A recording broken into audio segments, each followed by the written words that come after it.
What is up, everybody? I am here now with the person who won the Ace Trader second round. You may not have heard of him, but he's a better trader than you are. His name is Two Sharts. Two Sharts, or at least that's his screen name. Two Sharts. What's up, man? How you doing? Hey, how you doing? Thanks for having me on. Appreciate it. Yeah, awesome to have you. So, in this competition, we had guys like Mando, we had Keyboard Monkey, we had Kaleo, we had a bunch of guys, 300,000 followers who built their following by being good traders, and you outperformed all of them. What's that feeling like? It's pretty exciting, actually. I went into this without really any expectations, honestly. It was, Memeland put something out, definitely giving it a shot. And yeah, here I am right now. It feels cool. It's definitely cool. That's awesome. That's awesome. What kind of strategy did you use? Like what was like your basic approach here? I pretty much I pretty much followed Bitcoin's chart, but utilized the smaller coins because I feel like they pump a little bit longer or dump a little bit longer. I went with Zcash on a couple. Went with XMR on a couple. And I mean, Zcash for a long time had a really strong downtrend. And it just felt like whenever Bitcoin went down a little bit, it really dumped. So that felt like a good strategy. And I mean, hype had its days when everything was going down. It was going up. So I followed that trend a little bit. But then, like I said in one of my ex posts, I'm like, there's no rhyme or reason. Like the next day, whatever strat I had totally changed. So you just But had you to made go with the money every flow. day. You made Yeah. money. Whenever someone's up 300, I'm just waiting. I'm waiting for them to bust out, and you did not. So did you have like any discipline for when you wanted to get out of trades, for how you decided if you'd go long or short? What were kind of like the basic rules you held?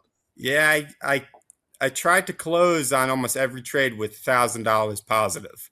Okay. And then that'd be my number of, okay, I'm cool. I can close this one out and move on. And then, check the chart and see what's going on. But there was a couple times where, when things were dumping, that one day when Bitcoin dumped a lot, you held on a little bit longer because you knew things were going down a lot faster. So, and that was the cool thing because here my whole crypto life has always been just trading up. I've never traded down. And you Yeah. realize trading down is almost actually a little bit easier because it just seems like it moves so much quicker. So it's definitely that's a whole new outlook for me. And with AceTrader, I'm definitely very excited to utilize that. Yeah. Yeah. No. And what kind of, how much in this competition? I mean, during this period, markets pretty much dumped. Like this was Yeah. not a bullish stretch. So were you mainly going short, or what was kind of the breakdown? Yeah, I was mainly going short for most of the days. And that one day when Bitcoin climbed back up to, what was it, like 70, 72 ish? Yeah. That was actually the harder day to trade just because it wasn't really moving. When the market wasn't moving that much, it was definitely more tricky because there was the quick ups and downs. And, if you put any higher leverage on there, you could definitely get wrecked pretty quick. Yeah. Yeah. How did you do? How much were you going max leverage every time? It's like, is that the way you play this game? When I first started, I was doing, about 50%.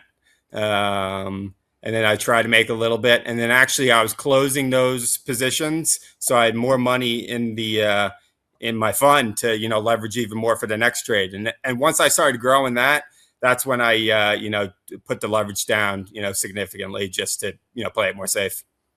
And in your real life, do you trade perps, or is this just like a new thing you gave a shot to? First time I ever tried it. Totally new. Totally new. Uh, Anything you learned over this process? uh, it's one of these things where, sometimes you don't know if you're good at something until you try it, honestly. Yeah. And I mean, hey, this could all be beginner's luck. I don't know. But I figured, you know what? When you guys had the tournament going for $1 million fund, I'm like, if you don't try, like, what's the point of being in this crypto space if you don't give a try for something like this?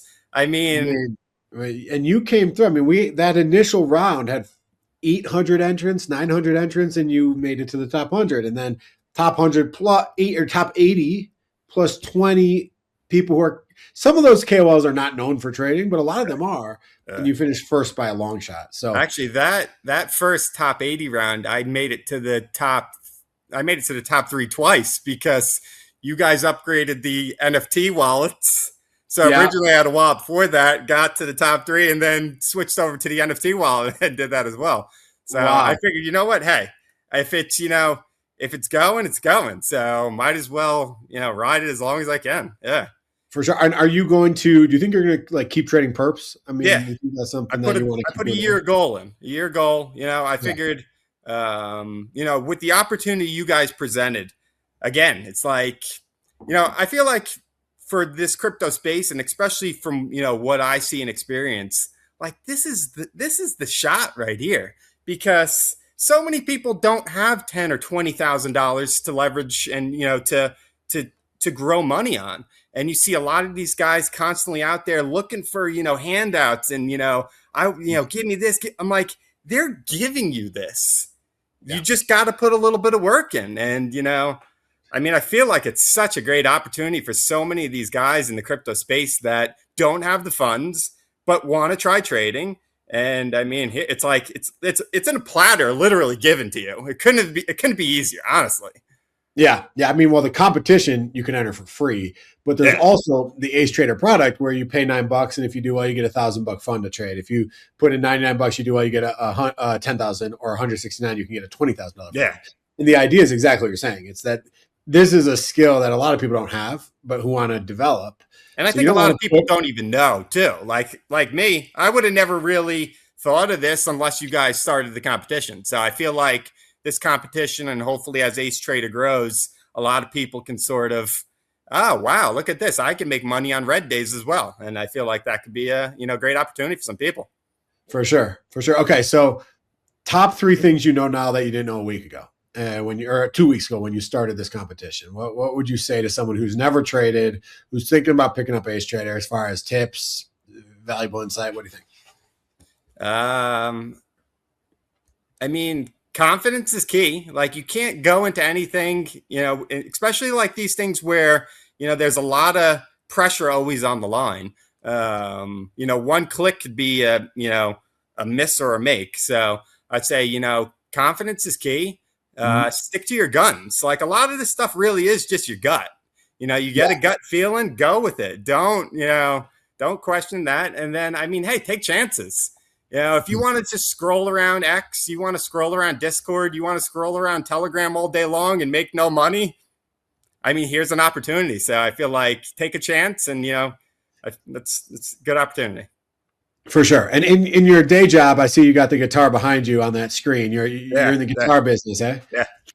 And It's tell us a little bit about the guitar business. guitar business is doing good. It's actually cool because I'm in here working all day while I was trading. So it Oh, was wow. actually a nice little refreshing, because every once in a while, I can't just build all day long. It's, you got to take little breaks here and there. So having the chart on in the background was actually a nice little bit of a refreshing stimulation, sort of say.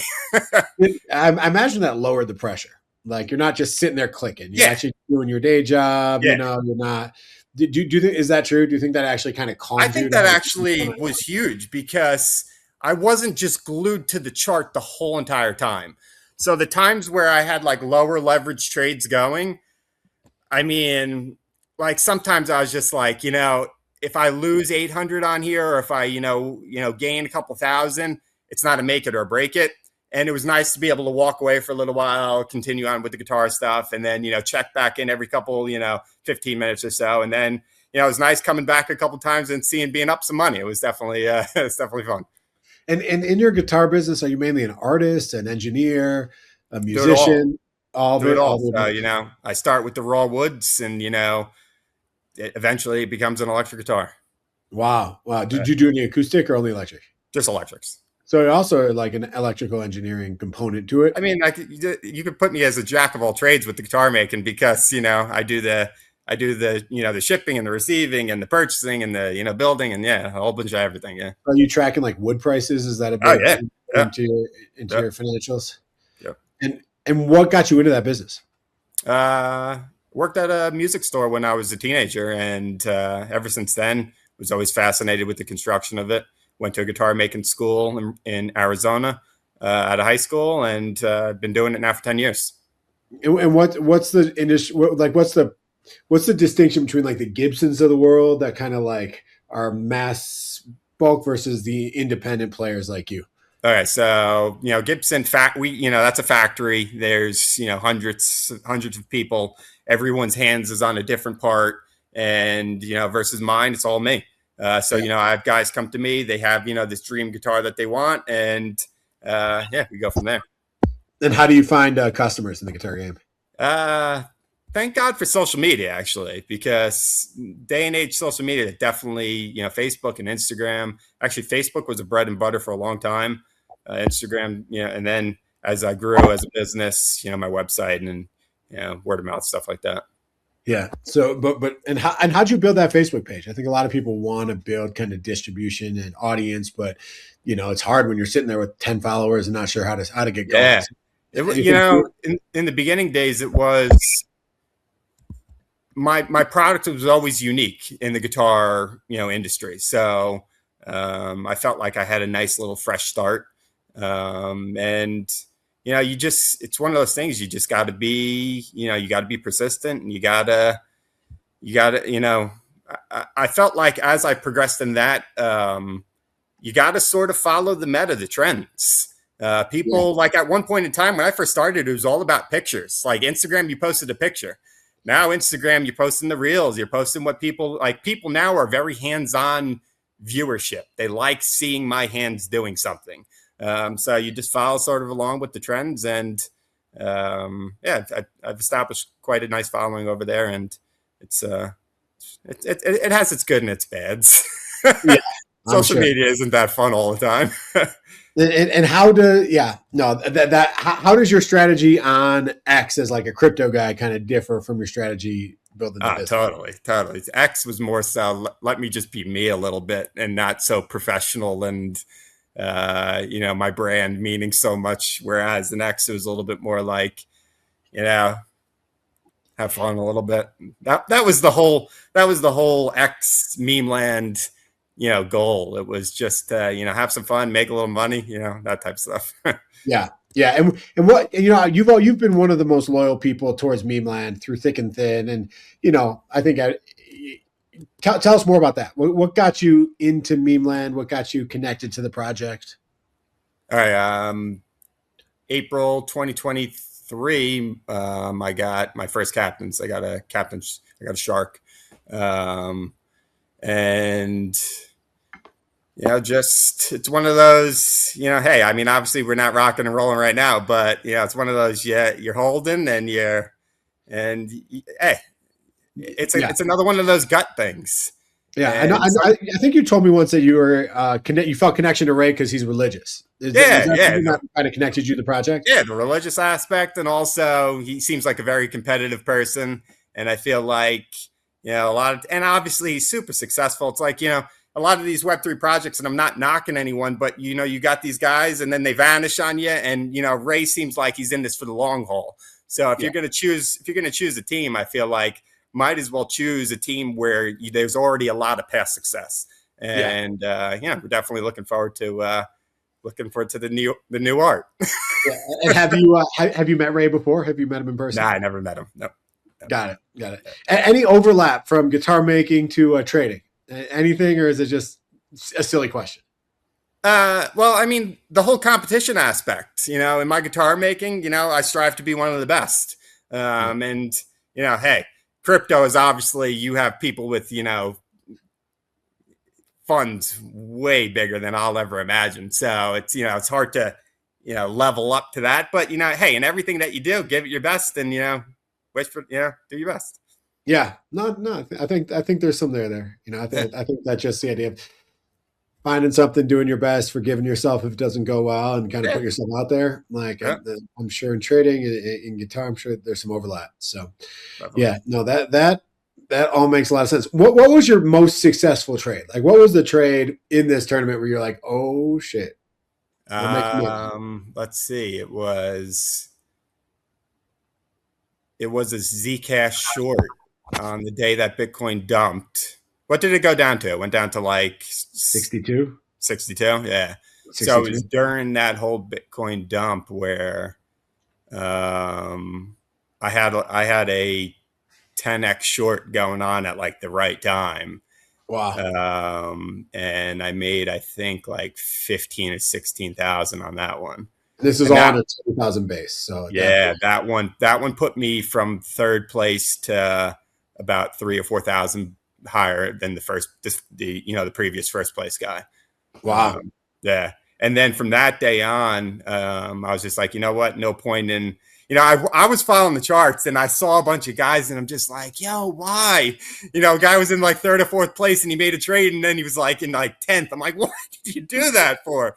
So I Yeah. was very conservative once I got that top spot. Yeah. Well, that's the question. And I guess to me, I've seen so many people in this game take bags from like 5K up to 500K and then lose it all, with real money. And I'd be curious, what were your biggest losses and how did you prevent any losses from wrecking you? I only had like 2 or 3 losses and they were all like $500 and less. Okay. Having the MML as the safe, setting, it was definitely much easier to ride out the losses. So for most of the time, I was happy when I got back to zero.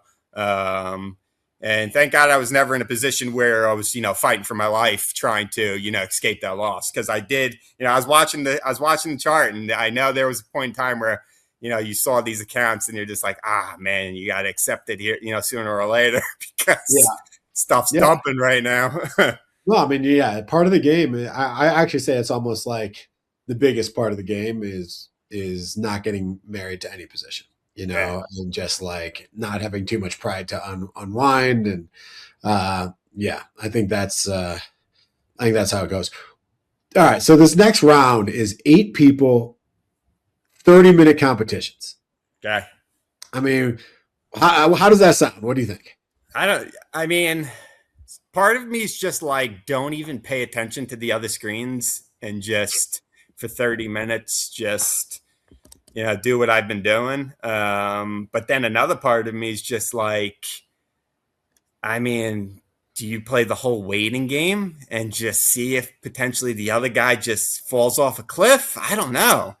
Yeah, it Um, almost feels like it is a little bit like a sport where you got to know what the other guy. Like I feel like if this were like a game that people played over and over, there'd be a lot of strategy around yeah, watching the yeah, opponent. But we don't know that yet I because know. 30-minute one-on-one trading competitions is not a thing we've had in the past. And I feel like one good trade or even just one decent trade is all that'll take, honestly. Yeah, yeah, So yeah, I mean, hey, I feel like the last round two, I feel like there was a lot more of a skill set involved. Even though I'm not saying that I have a skill set, but I'm just saying like that was you definitely had days to figure and plan this and that. I feel like this 30 minutes might be a little bit more yeah. crossing those fingers. It Yeah. might be.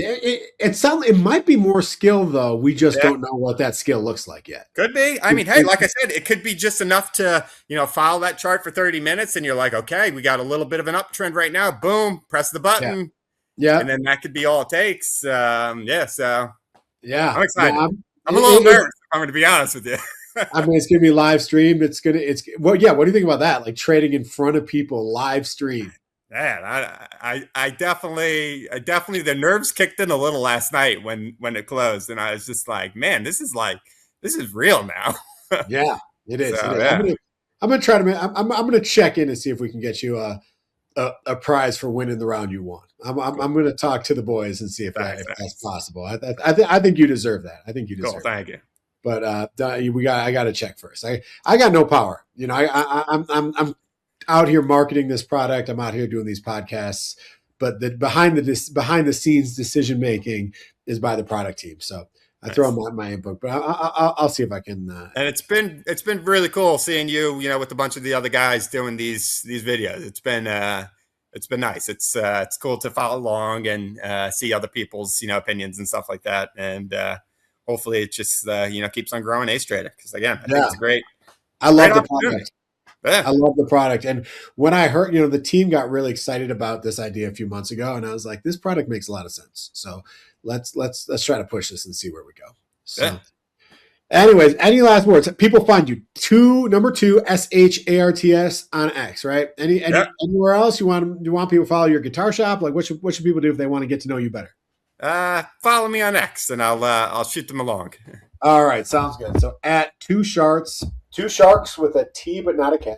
Yeah. You heard it here. Beating Mando, beating Keyboard Monkey, beating Kaleo, beating Tyler, beating Min, beating Legendary, beating Farouk. All those guys, not even in the same area code as Two Sharks on this tournament. So here he is, all the secrets. And I think it's in what I learned is it's not a secret game. It's just about being consistent, a little bit of luck on your side, finding the trends, knowing when to exit, believing in yourself, and there you go. Appreciate it, man. Thanks for having me on. All right, we'll talk to you soon. Take care.